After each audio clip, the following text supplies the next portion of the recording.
it was one of those things because a lot of the people that I had the opportunity to interview were people that I've done interviews with like this on Zoom and all that stuff, Hmm. and which was fun. But then finally getting to meet them in person after we've built like these online relationships, it's like, Yeah. oh, this is a little weird, but Yeah. It's funny how that so. works. But that's But awesome. yeah, for sure. But excited to have you on the podcast. We're going to just kind of roll into this one. We Okay. have Whitney Lusk joining us. How's it going today? Good. How are you? Doing really well. It's warm here in Texas, but we're also getting cold too. I don't know. It's weird, but it is what The it is. weather's all over the place everywhere, I feel like Yeah. right now. Yeah. Well, you're up in Utah, so I can only imagine it's probably not that warm yet, is it? No, it was like 55 yesterday and the sun was shining, but now it's super gloomy and rainy and cold. And so Utah can't figure out what it's doing. I don't know. Fair, fair.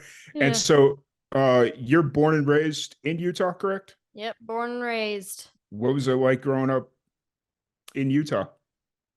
I love Utah. I love the nature. We are blessed with, I think, one of like the most beautiful sceneries Mhm. in a lot of the US, I Yeah. think. But you know, it there's not a huge music scene here. There is for like the indie alternative stuff. Mhm. Provo, Utah is really big. That's where Imagine Dragons, Neon Mhm. Trees, all those they were found there. But I love Utah. I feel like I've lived here my entire life. I should probably get out. Fair, fair. I've often said that if I've got to a point where it didn't matter where I lived, Utah would be a place that I would consider to move, Yeah. mainly more Moab, just because we stopped at a McDonald's there and Mm-hmm. it was like we looked out. It was a bright sunny day in like April, and I'm Mm. like, this place looks cool. Like Yeah. whatever. It's But beautiful. yeah, Yeah. that or I could do like northern Utah. I couldn't do Salt Lake City. Me That neither. that that's just too much. I'd either have to come further south to like Provo or somewhere in that ballpark. My whole band is from Salt Lake, so we rehearse up there. I play a lot of shows up there, but the town I'm from is Spanish Fork. That's what it's Mm-hmm. called. It's like 20 minutes south of Provo, Okay. and it was a small town when I was little, but it's not small anymore. Everybody that's moved here is like Spanish Fork. Yeah, it's Yeah. great. So it's a big city now. I wouldn't mind going even further south at this point. Fair. Fair. Yeah. Very fair. So growing up in Spanish Fork, you said there's not much of a music scene in Spanish Fork, or are you just encompassing all of Utah or Kind of northern Utah? all of Utah. There's not I should rephrase it. There's not a huge country music scene in Utah. Gotcha. Fair. I think it's becoming more popular, Mm-hmm. which is surprising because there's a lot of country folk here, you Yeah. know?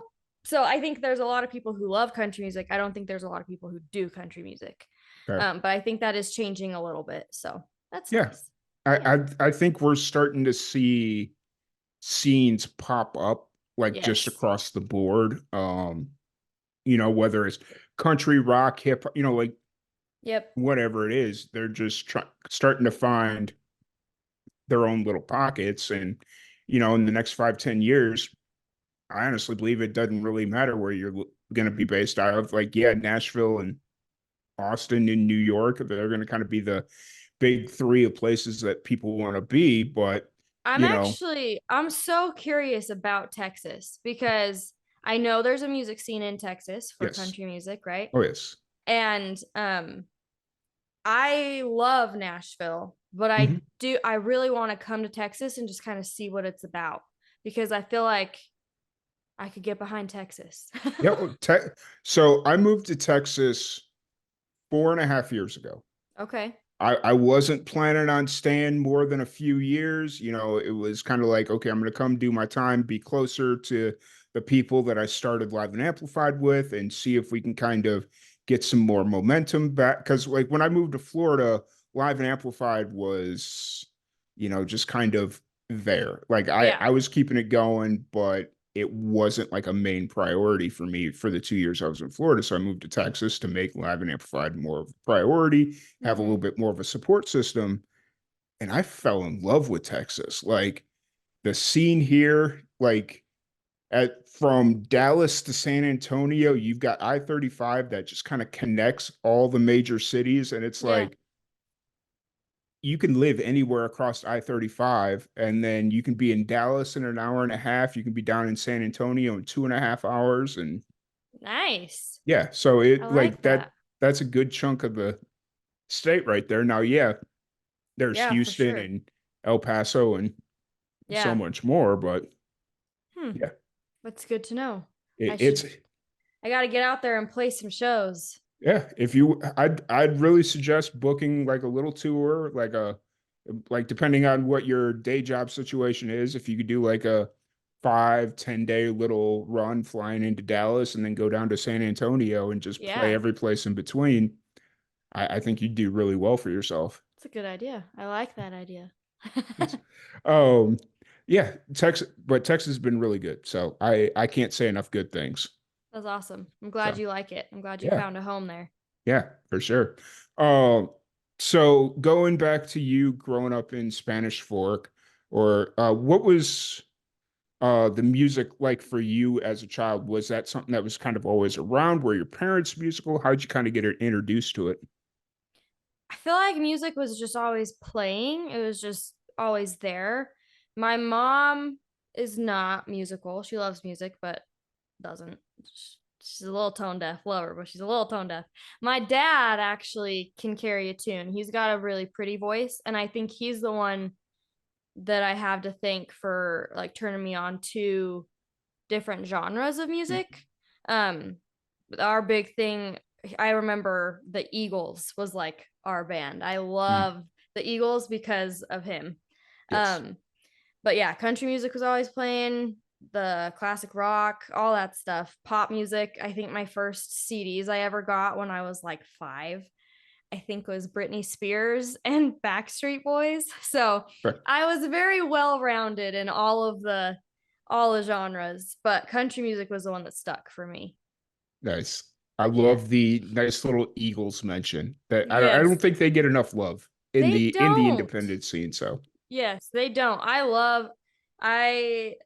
I love the Eagles. They were going on tour. It was like their farewell tour this year, mm, and they weren't passing through, or no, they weren't passing through Utah, but all the other like nearby states, we had missed the dates. And I mm. told my husband, I was like, we should go to Chicago and go see them and just like make a weekend out of it. We didn't, but I wish we would have, because that's one I'm gonna kick myself for, I think. Yeah, but the way music is right now, they'll have two more farewell tours. Oh yeah, they're like boomerangs. They keep Yeah, coming back. right. Their past 4 tours have been farewell tours. Right. It's like that. And then like how many farewell tours did Ozzy do before he Yeah. finally George called? Strait, he's Yeah. on his another one. Yeah. Yeah. It's a It's thing. yeah, for sure. Oh, so growing up, when did you kind of find out you could sing, or was that something that was kind of you always knew you could do? My mom has we have like home videos of me singing, belting out like Little Mermaid, Annie, Tomorrow, all those Mhm. songs when I was like 4. Nice. So I always loved to sing. And then when I was 8 years old, I kept pestering my mom. I was like, can I please take voice lessons or something? I want a hobby. Like, I want to do something. So she took me to a lady in our neighborhood who taught voice lessons. And she was like, I don't take 8 year olds. You're too young. They don't take it seriously. They don't Mm. put in the work. And I was like, no, I promise I will. And I took lessons from her for like 4 years, and she is who I have to thank for my range, for everything. She taught me everything I know. I actually went to a different vocal coach, and then I ended up going back to her because I just love her so much. So, um, I've to answer your question, long story short, I've known I could sing for a long time, but I didn't start honing my craft until I was like 8 years old. Nice. So when you finally found, or when you started working with that teacher and you really realized that she was like the one that was going to help you get through this, or not get through it, but learn how to sing, and like going to be kind of your mentor, was there like a pivotal like, obviously at 8 years old, I'm sure you probably don't remember a whole lot, but do you remember like a pivotal moment where it was like, okay, yes, this is it, this is what I need to be doing, or this is the teacher I need to be with? I remember, so she was a classical teacher. So she Hmm. taught um she was an like she's good at opera, she's good at Broadway style, all that stuff. And I remember she gave me a couple of different like Italian songs, classical songs just to learn. And Hmm. I learned them and I was like, they're beautiful, but I just like I don't love them. And then she pulled out a Broadway song called Johnny One Note. And I was like, it had so much mix and belt and range. And I was like in love. And so I sang that. It's funny, me and my sister both started voice lessons at the same time. My sister's 5 years older than me. And we had like a recital and we both got up and sang. And my sister was like, I don't want to sing. I don't want to do it. Like she got stage fright, couldn't do it. And then I got up there and I sang Johnny One Note, and just something about hearing like my own belt resonate through this concert hall and then hearing people cheer, I was like, oh, this is sick. And I think that for me was when I was like, this is what I want to do. This is what I want. This is how I want to sing. This is what I want to sing. Or I mean, I wanted to sing just loud stuff. Yeah. Stuff that I Nice. could, really put my heart and soul into. So I think that for me, when we made the transition from the classical to the mix, Mm, that was a pivotal moment. nice. And how long into your singing lessons did that switch happen? Was that like that that 4 year mark, or was that sooner? No, that was probably maybe like a year Okay. into it because I had to learn all the techniques and all that stuff. And then I had to implement them into the classical. And then I was like, I think she could tell that I was getting a little antsy to try something different. So she brought that out. So that was the other thing I loved about her. She knew her students and she could Mm. read them. And I think that's why we clicked really well as well. Nice, nice, nice. Yeah. And so you went to her until you were about 12, right? And then you Yeah, took a break and what? 13. Yeah.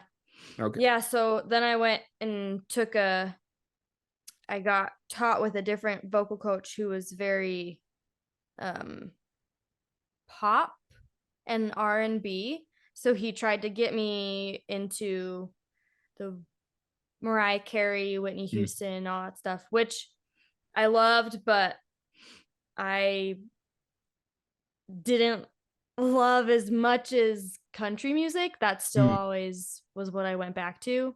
But I learned a lot from that style of teaching as well. So, Now, something that for whatever reason, when you brought this up, you brought up two it seems like very specific names.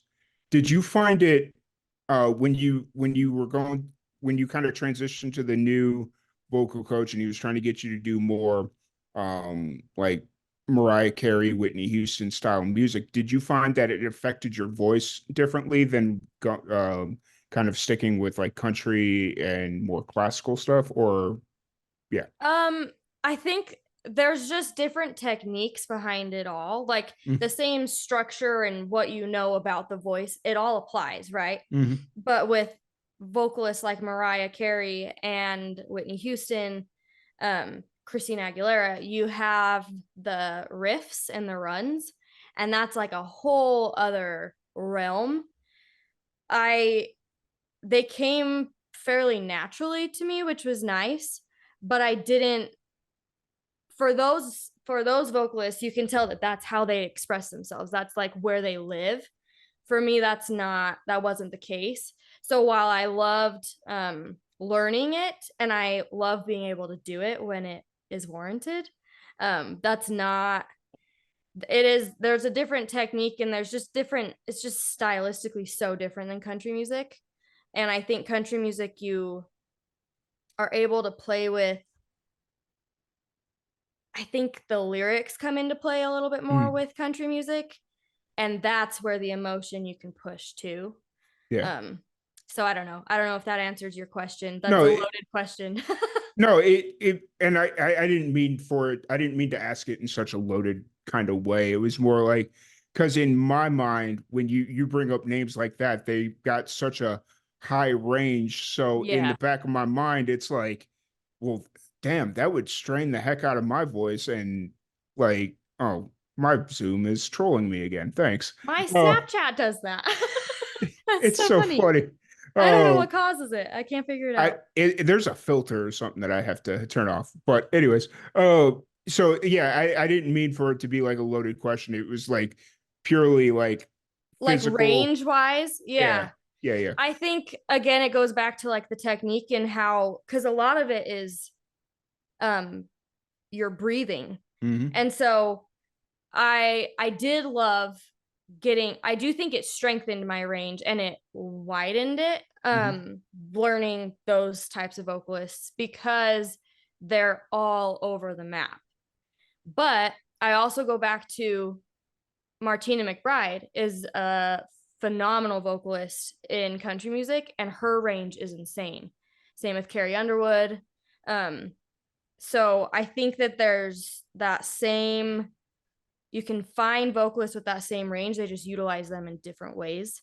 Gotcha. And I did love it. Was a stretch for sure, Hmm. but I loved it.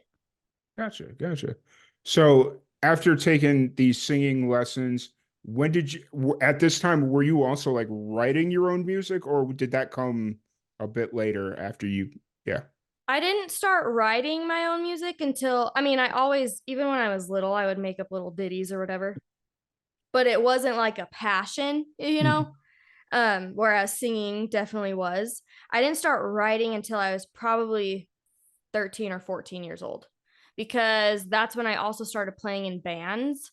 And I think that's when lyrics started to resonate with me while I was singing. Before it was just like I was singing, you know? So I think 14 years old was when I started to write Okay. seriously. Gotcha. Gotcha. Gotcha. Hey, because I know you've been releasing music for almost 10 years, right? Or is Yeah, it over 10 years already?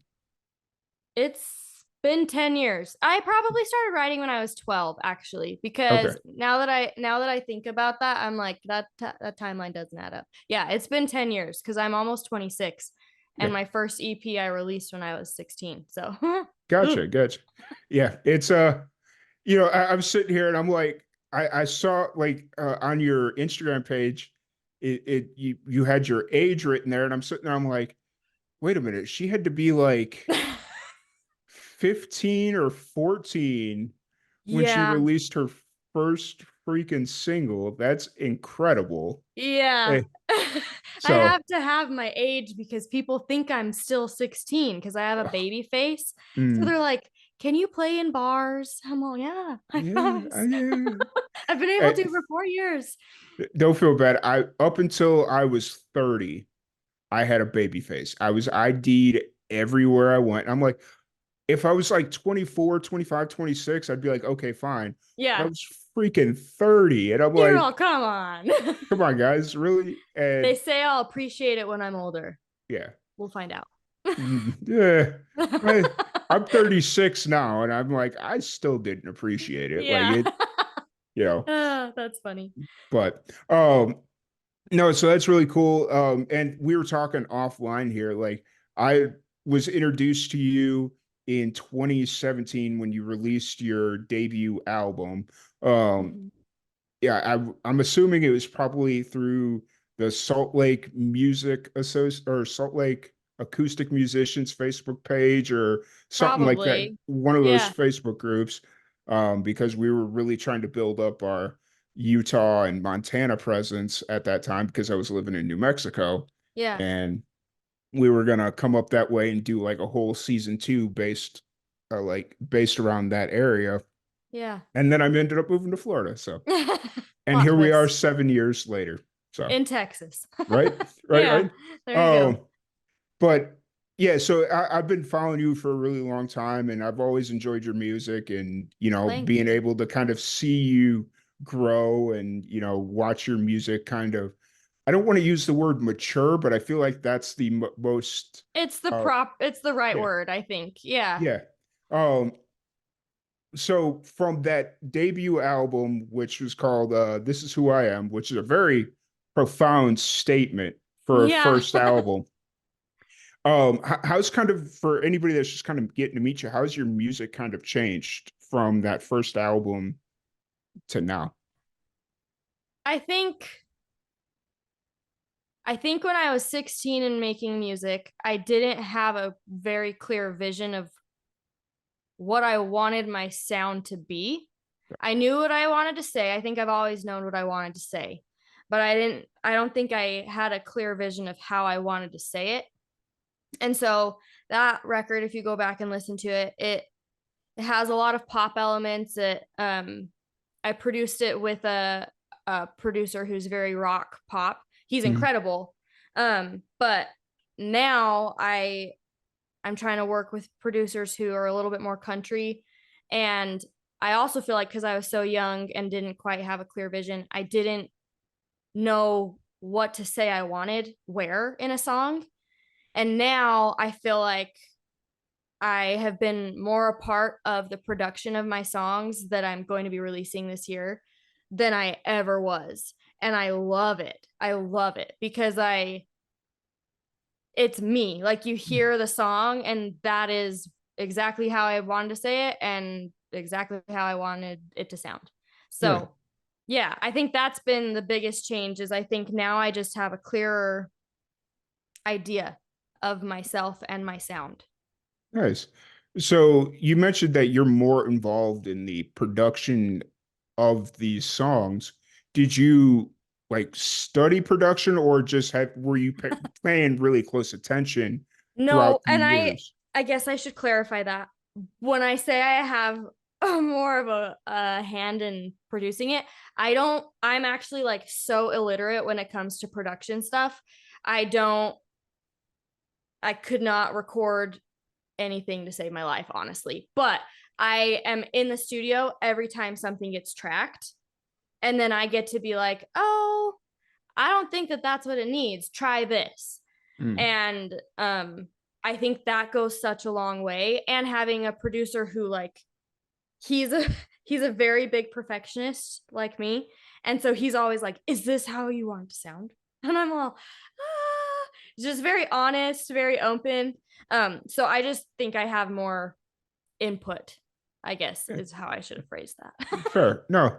And it's one of those things where as you kind of grow in the music industry, you Mm-hmm. you kind of find what works for you, especially when you find a producer that you like working with, you know how to communicate. And so it makes things a lot more seamless and makes you more comfortable to kind of communicate like, hey, I'm not feeling this, For sure, we for need to sure. change this. Whereas I feel like maybe when you were like 17, 18, 19, and first like really starting to get into things, you may have not have spoke up like that. Yeah, I don't think I had found my voice as far as being able to specify what I liked and didn't like. I didn't Mhm. want to make people upset, which I still Yeah. don't.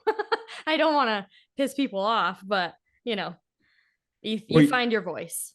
yeah, for sure. And you're also getting to that point in your career and your life in general where I think I know like when I was in my mid to late 20s, I realized that just because I disagree with somebody doesn't mean that I'm gonna piss them off. Just Yeah. like Yeah. voicing your opinion is exactly that, your opinion. So Yes, yeah. that's very true. Especially when it's something that is it at the end of the day it is yours, you know. Hmm.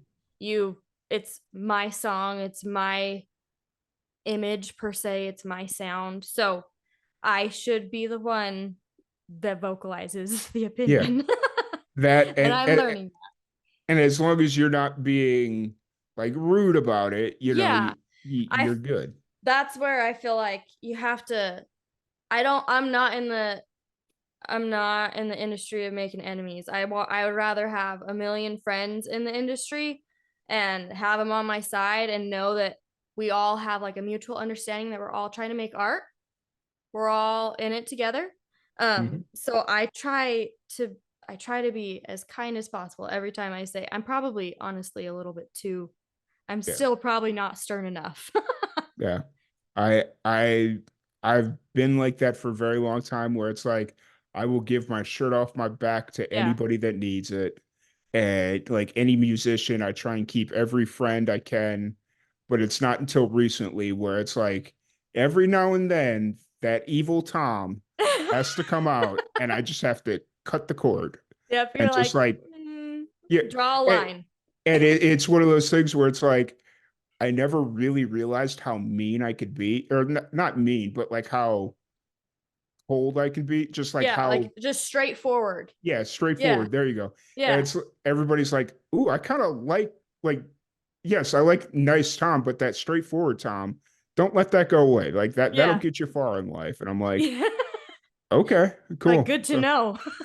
all right, well, let's roll. Let's do That's this." awesome. So, oh, so you're kind of in a nice little releasing pattern right now. I don't know. I just made that phrase up, but it's That's so great. funny. I like it. Um, and it looks like you released I Got Him in 23, and then you've already got another single out, Love You from a Distance, which both are absolutely amazing songs.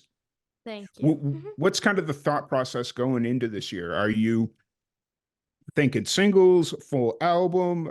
I know you got another single coming up here, which we'll talk about in a bit, but I think for now I'm gonna keep releasing singles because I have like three or four um that are ready to go. mhm. And then once I've built up a good following on because there was a couple years there where I released like one song in an entire year.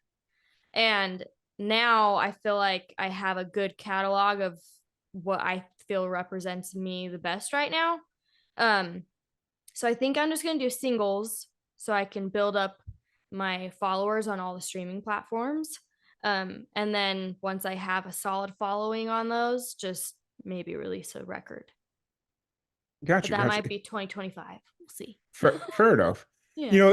It's like this in the industry right now, or the music business, however you want to phrase it, is so interesting because in a lot of ways, we've gone back 20 years, like very old school, where, Mm-hmm. promoting the single is the thing to do, but getting out to play live shows helps promote everything. Yeah. And so, even though everything is so online and very technologically advanced, it's still like the 1990s again, where it's like, Yes. get out, do your radio plugs, get out, do your shows, plug the And things. So, and records are so hard too because for me, I all the songs that I write and record, there's mm, a reason I choose to record those, right? There's something I want to say, there's something I want people to hear. And I've found that full albums are not the same as they were in the 80s, 90s. People would go get a record and they would listen to the entire thing and they would know every single song. That's not the case anymore. They might listen through the whole thing once, but then they find, and I know because I do it. mhm, Like I find the three or four that I really love, add them to a playlist, and I'll listen to them on repeat. yeah. But full albums, there's always a couple songs that just don't get the love that they should or Mm, could if they were released as a single, maybe. yeah. Yeah, for sure. Because it's one of those things where full length out, you get like this day and age, you almost get album fatigue. Mm-hmm. Like the idea of having to listen to the same artist for an hour, or like however No, it's long, so true. Yeah. and it's just like, okay, I'm good. Mm-hmm. But I also really enjoy the story, like if especially if the artist took time to craft a full length album to tell a complete story. So from Yes. song 1 to song 12, and it tells a full story. I love that. I Like, think it's so important, even if it's not like noted that the mm, artist did that on purpose. I feel like there's always a rhyme or reason behind placements on albums. And I think it's so important to listen through it one after another, oh not yeah, shuffle them because you might miss something, you know? oh yeah, oh yeah. You'll miss a setup, like Yep. something. You're gonna miss something. But Yes. I agree. I Exactly. agree. Oh, so let's talk a little bit about your most recent single that just came out. Love You from a Distance. What's the story behind this song? So that song I actually had for probably 5 years. I started writing it when I started dating my now husband. Hmm. And I had the chorus forever. And then one day I was just randomly playing around, going through my notes and stuff, and came across that idea. And I was like, I'm gonna finish that one. So I wrote the verses, and then I really wanted to try and tap into this like pop rock country vibe. So I took it to my producer who thrives at the rock stuff, right? And he produced that one for me. And I had a really fun time with that one just because it was so different. It's really fun to play live. It's got some good drum stuff in it. But yeah, I've had it forever and just wanted a different energy behind that one. For sure. What was it about this year that was like, okay, this is the right time to release this song since you'd been holding on to it for a while? One, because I really needed something out. Fair. And I felt like that one, I liked the song enough. I still felt like it was me. And I just think that I don't know. I wanted a fun song that people could sing along with at shows, and I knew that that one had a good enough chorus that people would latch onto it, and they did on social media. They were like, "You got to release it." So, that helped. Yeah, for sure. Now, did you do anything different to promote this song? Because like just off the analytics I see, it seems to be doing really well for it being out for little over a month or almost Yeah. 2 months. Yeah, a little over a month. I I really honed in on the social media stuff Mm, on that one, which is out of my wheelhouse. I'm not a big social media person. But I tried to do, the little TikToks and reels and whatever. That helped. And then I know some people who know some people on playlists, and so it got playlisted. I submitted it to Spotify and that helped to get playlisted. And I think I think it just had some good traction prior to the release, which was very beneficial. fair, very fair. You reminded me, I need to get my playlist back up and running. I had a really good playlist and it had some traction. And then like late last year, I just stopped updating it. And it's That's a like bummer. You got to do it it. it was one of those things because it was like I was having to update it like every other week or every week. And I was just like, man, this is such a grind. Yeah. And yeah, It's so like another part-time job. yeah, pretty much. Hmm? So oh no, so that's cool. I'm glad that you stepped outside your comfort zone with Love You from a Distance and just really gave it every chance to kind of succeed. And it seems to be paying off. And Yeah. it's a song that I've had the opportunity to listen to because like I mentioned, I've been following you at least for the last 3.5 years on Spotify. So I get notified every time you release something. That's awesome. Um, and so I had listened to it right around when it first came out, and it was really cool. And then I think last week I had saw that you were promoting for your upcoming, or no, this week. Yeah, yesterday Yeah. actually. I was like, wait a minute, what day was that? And I saw you're promoting your new song, and I'm like, Who knows? hey, let's take a swig at this. It's been Yeah. 7 years, so let's see what happens. Let's So do it finally. Yeah. yeah. I appreciate the Oh, invite. yeah, for sure. I've always enjoyed, like I said, always enjoyed your music. So I'm glad we got a chance to sit down here and chat. So now Love You from a Distance is out. You're preparing for the new release here at the beginning of April. Where's kind of your mind at right now? Like, what's running through your head right now? It's hard because I feel like for me, because I have so many songs like in the bank, just Mm, waiting. I I know I have this new one, Used to Us, coming out, but I'm also like, okay, but I have this one, and my mind is just so far in the future, and I need to not do that because that's not good. But I am really excited for Used to Us. I'm more excited for this one than I was for Love You from a Distance because this one, different producer. This is when I really started to get to be a part of the whole process. nice. And I wrote this one by myself as well.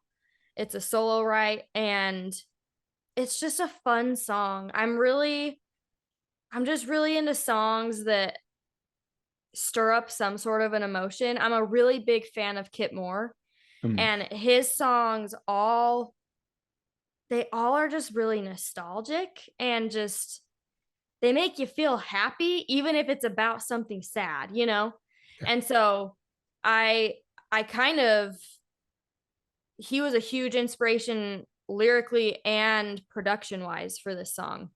I Production wise specifically, I went off a lot of his earlier record.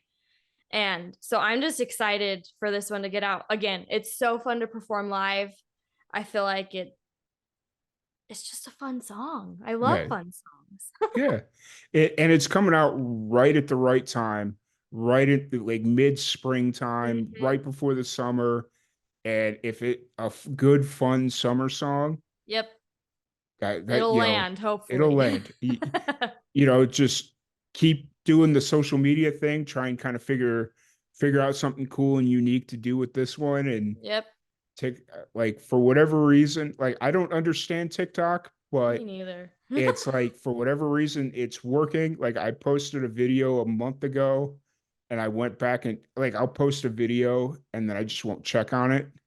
And I went back and checked on it like last week or something and it had like 30,000 hits on it. And I'm like, That's amazing. I don't know. I don't understand this. Like, yeah, I am right there in the same. Social media is just a giant question mark for me. I'm like, I just had a reel on no, Instagram. yeah, Go, it has like almost 50,000 views or whatever, and I was like, how?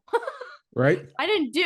It's just random. It's so Yeah, random, but yeah, that's how they get you. So right.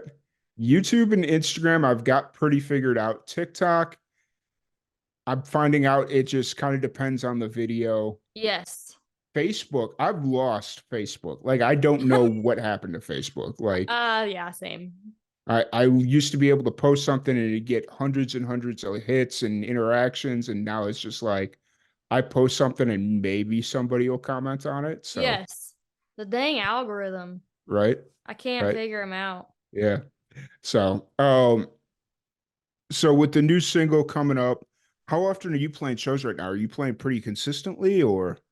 I've had, which is random for this time of the year. Mm, We've been pretty consistent with having like one or two shows every month since the summer. So I take that as a win because yeah. that is not that the past couple of years that's not pretty common. We have like a 6 month period where we'll play a show here or there. Mhm. But we got tons of shows in the summer too. So Nice. yeah. And do you find that Utah is starting to bring more like local musicians in to play shows, or do you think like the scene's starting to open up a little bit, or?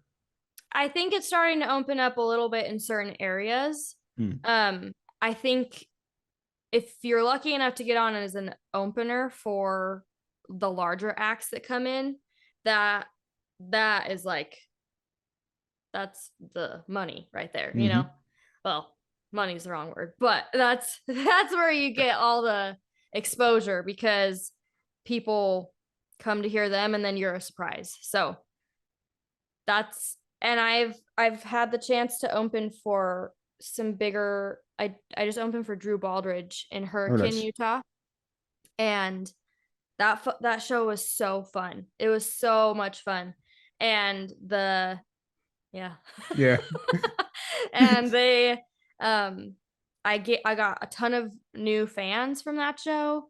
I got to play some new music and they really liked it. So that was a Nice. good, yeah. Nice, nice, nice. Since you kind of touched on this, so the new music that you have coming out this year, like just in general, is this all stuff people have heard before, or is it all 100% brand new? Some of it is 100% brand new. Hmm. Some of it I've been playing out at shows for a while. Hmm. Um, like Anthems in My Life, there's already an acoustic version of that, but I'm going to be releasing a fully produced version in a couple of months, hopefully. And that one I've been playing out for the past couple of years. Fair. But there's some that nobody's heard. Even my Nice. band, when I send them to them, they're gonna be like, more new songs. Fair. Fair. Yeah. And how long have you and your band been playing together? My As I we've guess been as it currently Yeah. sits. The current band that I have, we've been together for about 5 years, 4 or 5 years. So yeah, they're a good group of guys. We've brought some new people in here and there, but yeah. Nice. That's cool. I'm glad you've got a good go-to band that, Yes. whenever you got a show, it's like, hey, we're Let's do going. it. Yeah, Yeah. let's do this. Yes, they're the Um, best. yeah. And I believe we had talked about off camera or off stream that we were both in Nashville at the same time, Mm-hmm. which you are probably the 18th person that has told me they were at CRS. And I'm like, there's no way I missed 18 of you. Yeah. Yeah, But also when you look at how many freaking people there were there, you're all yeah, maybe. yeah, probably. Because I was sitting there, I was like, somebody texted me. They're like, "Hey, are you still at CRS?" I had just left to start heading to go visit my dad because he was up in like Kentucky or something, and Mm-hmm. I was just like, "Oh, I'll go hang out with him for the weekend." And they're like, "Hey, are you still in Nashville?" And I'm like, "No, I just left." It's like, dang it, I was at CRS. I was trying to find you, and I was like, they had me So tucked away. random. They had me tucked away. Nobody was going to find me unless you had media credentials. So They didn't want you found. no, not at all. But That's funny. yeah. So hopefully, Nashville's one of those cities where when I'm there, I love it. And I talk about wanting to move there all the time. But anytime like I'm around my people here in Texas, it's like, no, this is the place, you know. Yes. Yeah. So I totally get that. We talk about moving to Nashville often as well, and we'll see. We'll see yeah, where life takes us. right, right, right. So thing when you have time outside of music, what are some of your hobbies outside of music? What do you like to get into? I really like camping. Summer kind of sucks because we don't have a ton of time to do that because of shows, Mhm. but I'm making it a goal this year to prioritize when we do have time off to go do stuff like that. I love camping. I love four-wheeling, um, outside, outdoorsy stuff. Love that. I really like to cook and bake. So, really into reading. I wasn't Nice, always into reading, but I have gotten back into it recently and I love it. So, nice, nice. yeah. That's really cool. I've planned last year. I had planned out a camping trip Mm-hmm. from Central Texas all the way up to Seattle, like Wow. just a camping road trip because I thought that'd Fun. be really fun. And then I was like, nah, going through Texas and some of these parts in the dead heat of July, It's gonna that's suck. but once you get up to Utah, it's really not going to be that bad, but Yeah. Yeah. it, Oh, that's funny. but it, Maybe I, this year. right, right. Camping's fun though. Like I enjoy it. It's so much fun. It's so I love camping. I feel like growing up we always probably glamped because Yeah. my grandparents always had a trailer, so we'd always sleep in that. But my husband has a they call it a soft topper, so it's like a Mm. shell on the bed of the truck. We just sleep in there, and then you got to have a fire, make the Right. food. The food's Yeah. part of the best Yeah. part. So Oh yeah. yeah, Oh yeah. yeah. For sure. For sure. So I don't. Oh wow! I just realized what time it was. I was like, Oh, we've only been here like 15 minutes, right? And then Sorry, it's I like, talked nope, your ear off. no, it's all good. It's all good. I really enjoyed for the fact that we've been following each other for 7 years, and this was like literally the first time we've ever talked, which is Yeah, mind-boggling to that me. is But crazy. it makes all the sense in the world. So I really Yeah. appreciate you. Um, if anybody wants to check out your music and all that stuff, where's the best place to find you? All of my usernames are Whitney Lusk Music. And then just Whitney Lusk on any streaming platform. Nice, nice. What is Lusk? Is that like German, European? Like I don't. I think it's like Welsh Okay, or fair, something like that. Don't quote me on that though. I should know, but I fair, don't. fair. I was sitting there. I was like, wow. I don't know why I just asked that question, but it's out there Because now. it's a weird last name. I was looking at it today and I was like, I wonder if people go to my page and they're like, is it Lusk or is it Lusk? Well, and so I was so confident that I had the name pronunciation right that I didn't normally like even if it's like Smith, I still ask It's Smith. yeah, Yeah. just in case it's not like Smite or Yeah. some Some weird obscure. pronunciation or something. Yeah. Hey, I was so confident that I had it right. I was just like, I'm gonna go with it. And then as I'm saying it, I'm like, I should have asked. I should have asked. I should have asked. I'm impressed. I'm impressed. I really but am. really appreciate your time. Before we wrap this up though, what is one piece of advice you have for the young ones out there, the young musicians? If you have a dream, even if people tell you to give it up or to try something more realistic, don't do it. If God placed something in your heart for a reason, just give it a shot. Agreed. 100%. That's what I'd Um, say. awesome. Awesome. That was absolutely amazing. Once again, thank you so much for joining us. I really appreciate your time. Thank Uh, you. thank you everybody for tuning in, and we will catch you all later.